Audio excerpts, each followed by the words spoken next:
Ang Bagyong Pablo ang binansagang deadliest disaster sa buong mundo noong 2012 ng isang international agency. Bagamat di umabot sa signal number 4, hinagupit ito ang ilang flash flood at landslide-prone area sa Mindanao na bihirang daanan ng bagyo. Ang resulta, mahigit 1,000 ang patay. Balitang hatid ni Marisol Abdurrahman.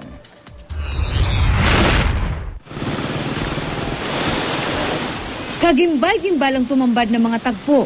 Kasunod ng walang humpay na pag-ulang dala ng Bagyong Pablo sa ilang lugar sa Mindanao nitong Disyembre. Higit sa bilyong-bilyong pisong halaga ng pinsala sa agrikultura at infrastruktura ang nakapanlulumong pagkamatay ng mahigit 1,000 nating kababayan. Partikular ang mga nabaon ng buhay sa Davao Oriental at Compostela Valley. Hanggang ngayon, mahigit 800 pa ang nawawala. Ang pananalasa ng Bagyong Pablo, binansagang ang deadliest disaster sa buong mundo nitong 2012 ng Impacts Forecasting Reinsurance Intermediary, isang international agency na nag-aaral ng mga implikasyong pinansyal ng mga trahedya sa mundo para sa reinsurance ng mga kliyente nito.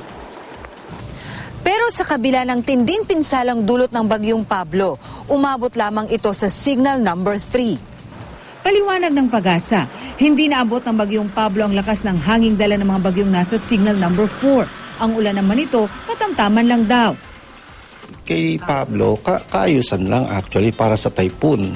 The problem is yung terrain. Yung kaakibat na hangin dapat ni Pablo is okay lang para sa isang typhoon, no?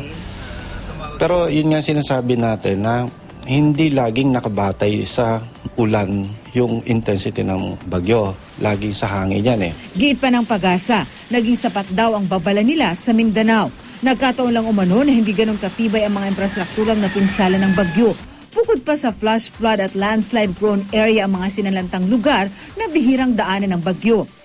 Pero itong Mindanao talagang hindi ganong tinatamaan ng bagyo. So, ang mga bahay dyan, mga lightweight materials lang halos. Ayon sa mga otoridad, malakas o mahina man ang bagyo, mainam na maging handa at sumunod sa mga paalala para iwas disgrasya.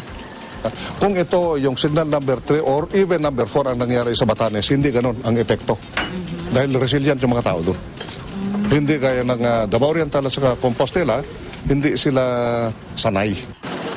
Marisol Abdurrahman, GMA News.